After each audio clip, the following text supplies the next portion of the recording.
नमस्कार शेतकरी मित्रांनो, होय आम्ही स्मार्ट शेतकरी या यूट्यूब चॅनलमध्ये आपल्या सर्व शेतकऱ्यांनी हार्दिक स्वागत। आज मी या ठिकाणी ऊस शेतीविषयक माहिती देणार आहे। माझा 10-20 वर्षाचा शेतीतला अनुभव आणि त्या अनुभवानं ह्याच्या मागं तुम्ही व्हिडिओ बघितला असतेली। माझा एक 8 वर्षाचा 9 वर्षाचं खोडवं ठेवलं त्याचं तिची तुम्ही मुलाखत बघितली असेल। आज मी या ठिकाणी मला ह्या 8 वर्षाच्या 20 वर्षाच्या कालावधीत ज्या अनुभव आलं त्या अनुभवात सुधारणा करत शेतीचं नवीन शोध लागते ती ह्याच्यातनंच आता मी एक प्रामाणिक प्रयत्न करतोय की ठिबकचं पैसे कमी कसं करायचं व उत्पादनाला खर्च कमी कसा करायचा आणि शेतीत जैवविविधता कशी आली पाहिजे याचा दृष्टिकोन ठेवून मी ह्या गट नंबर 36मध्ये कोतीज गावातील गट नंबर 36मध्ये ही ऊसाचा प्लॉट केला। ही ऊसाचा प्लॉट करण्याच्या आधी ह्या वावरात सलग 4 वर्ष ऊस होता। सलग 4 वर्ष ऊस असताना या ठिकाणी मी आज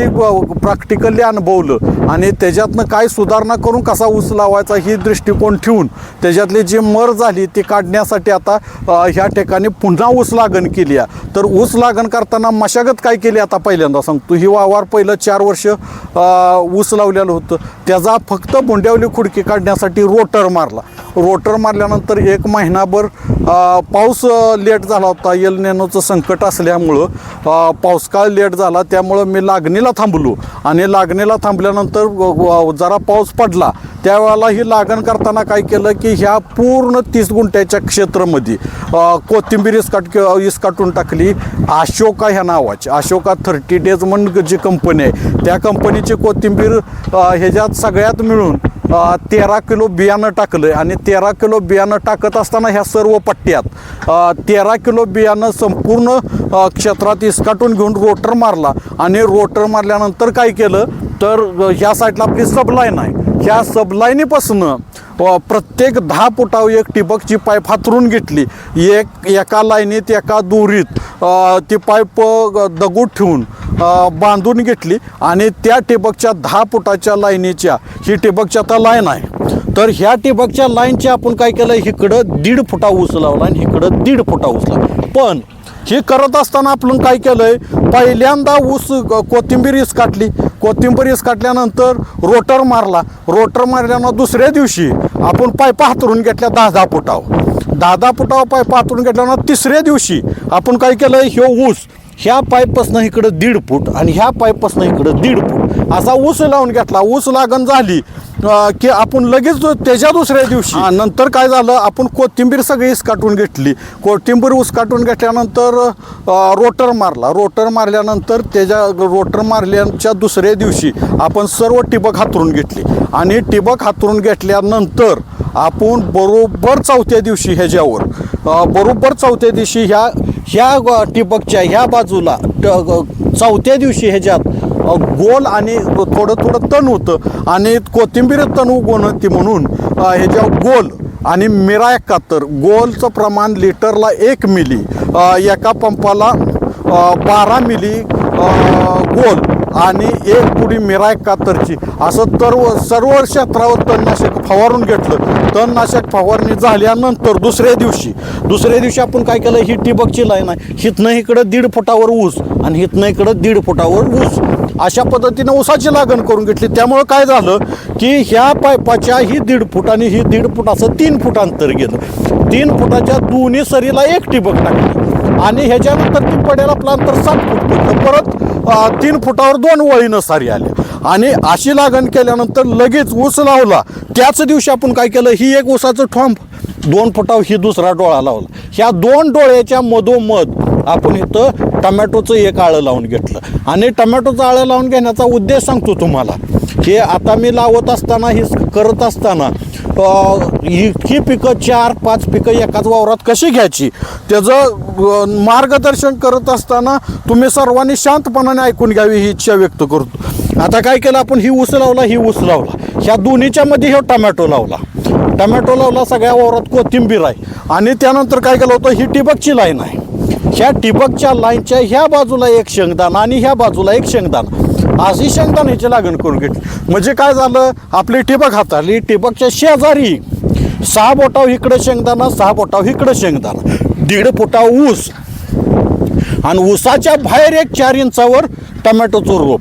अशा प्रकारे ह्याच्यात एकूण 4 पिकं केली ती. ह्याचा उद्देश असा आहे, जर तुम्ही सरी सोडली आणि ऊस लावला तर महिन्याचा ऊस होसतोवर तुमचं तण सगळं वावर गच भरतं तानानं, आणि गच भरल्यानंतर ती तणनाशक मारून वावरात पीक तर काहीच नाही, आणि तणनाशक मारायचा खर्च करायचा, आपल्याला उत्पन्न काही मिळत नाही. तर ह्या योजनेमुळं काय होतं की आपल्याला पहिल्या महिन्यात अशोका 30, याचा अर्थ असा आहे की अशोका ही बियाणं 30 दिवसात उपटा येतं कोथिंबिरीचं. मग ही पहिले आता 30 दिवस झाले ती पूर्ण.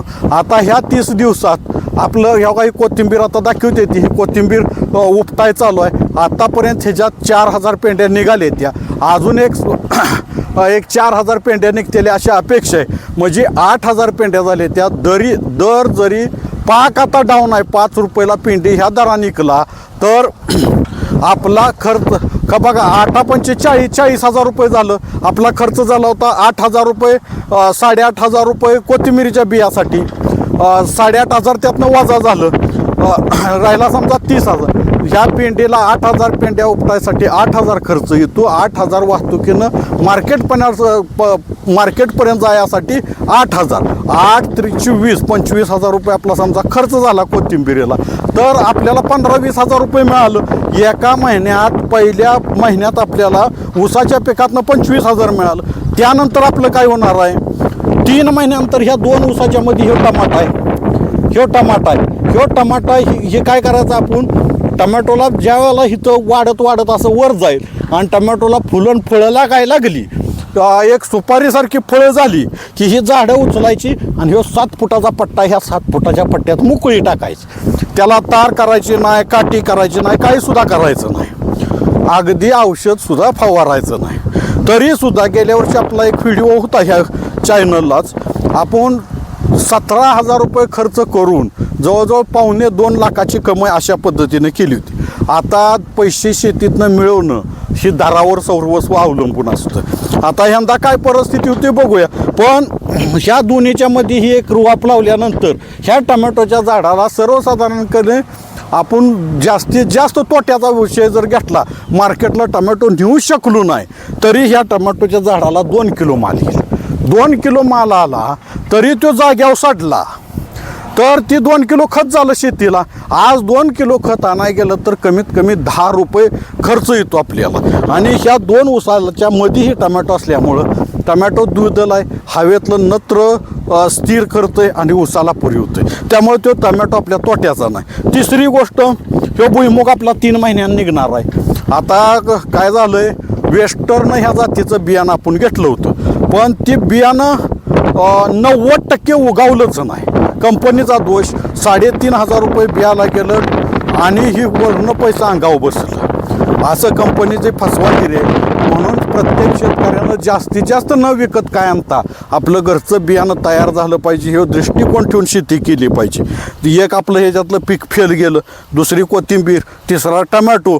म्हणजे पहिला महिन्यात तुम्हाला कोथिंबिरीचं पैसे आलं, तिसऱ्या महिन्यात टमॅटोचं पैसे येणार, परत खायापुरता भुईमुग होईल.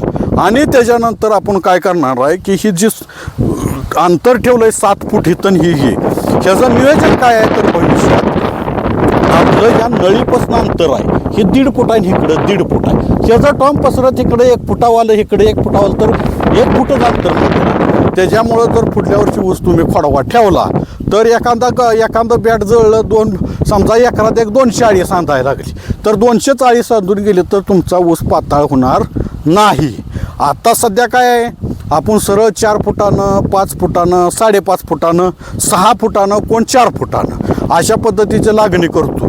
पण माझ्या इतक्या दिवसाच्या अनुभवात असं आलं तर माणसाला ऊसाचा खोडवा का काढावा लागतो, त्याचं एकमेव कारण काय असेल तर आपण लागण करताना ऊस ठिबकची पाईप सरीत टाकतोय.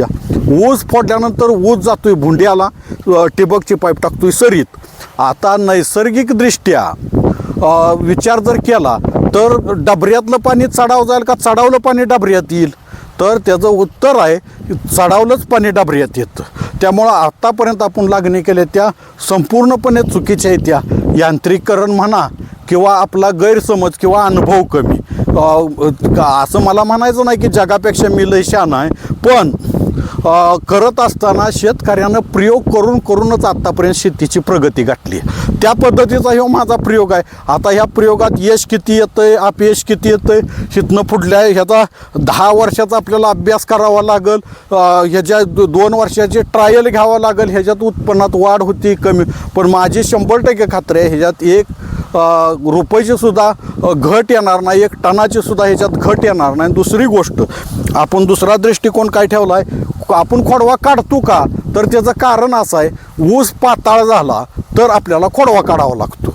जर ऊसच काढना, खोडवा जर पाताळच होईना तर ऊस काढायची काय गरज नाही. कारण ऊस ही कार्बन डी गटातलं पीक आहे. कार्बन डी गट ह्यो कशातलं आहे, गवत वर्गातलं हे आहे.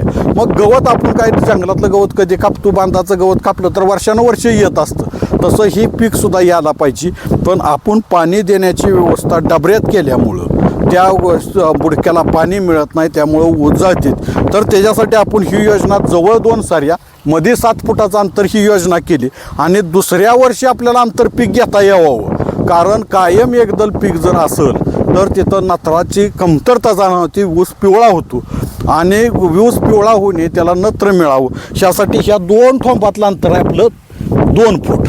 तर ह्या 2 फुटात पुढल्या वर्षी ऊस ज्या वेळेला खोडवा जायला, आता तरी आपण 3 पिकं घेतली ती, पण खोडवा गेल्यानंतर हिथं ठिबकची पाईप आहे, हिथं पाणी पडणार आहे, ती पाणी हिथंवर पाजारणार आहे. तर ह्या 2 ऊसाच्या मध्ये एक आपण गोल भोपळ्याची बी लावायची. आणि ती बी उगवून आली की त्याचा येल आहे तो ह्याच्यात सोडायचा. म्हणजे ह्या 7 फुटात तुमच्या आधी पाचट पडली, पाचट पडल्यानंतर त्याच्यावर भोपळ्याचं याल पडणार, त्याच्यावर भोपळा पडणार. त्याच्यामुळं ती मल्चिंग चांगलं होतं आहे. अतिशय कमी खर्चाचं कमी कष्टाचं मल्चिंग होतं आहे. आणि भोपळ्यातनं 4 रुपये मिळते. ती अधिक एकदलला द्विदल ही पीक मिळाल्यामुळं एकदलची वाढ चांगली होती. दुदल नत्र हवेतलं स्थिर करतं त्याला देतं.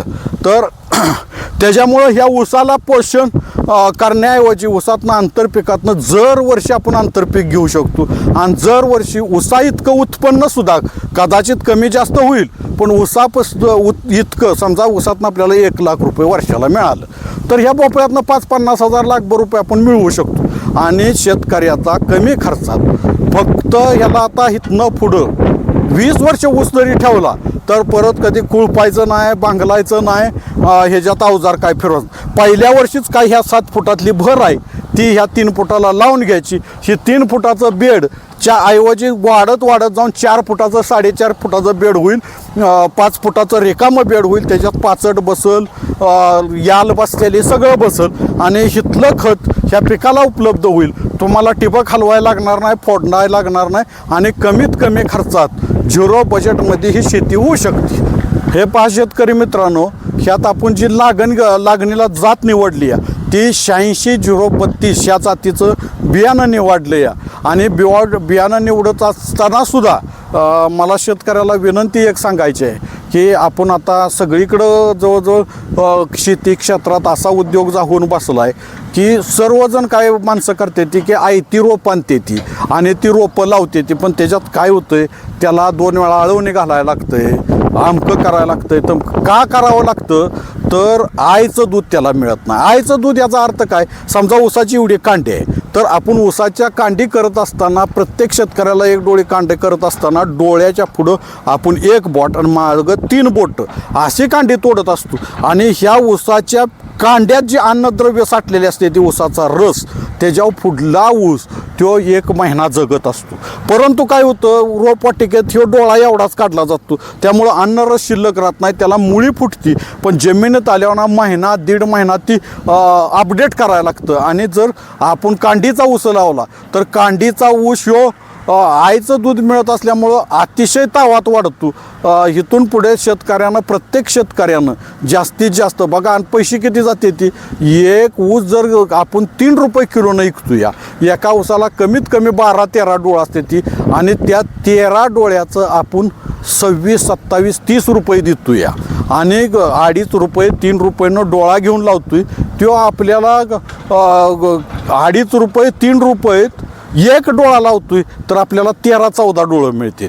म्हणजे 14 पट लूट आहे आपली. ती लूट थांबवण्यासाठी माझी विनंती शेतकऱ्यांना सगळ्यांना जास्तीत जास्त आपल्या घरचं बियाणं आणि कांडीचं लावावं ही विनंती करतो आणि मी या ठिकाणी थांबतो.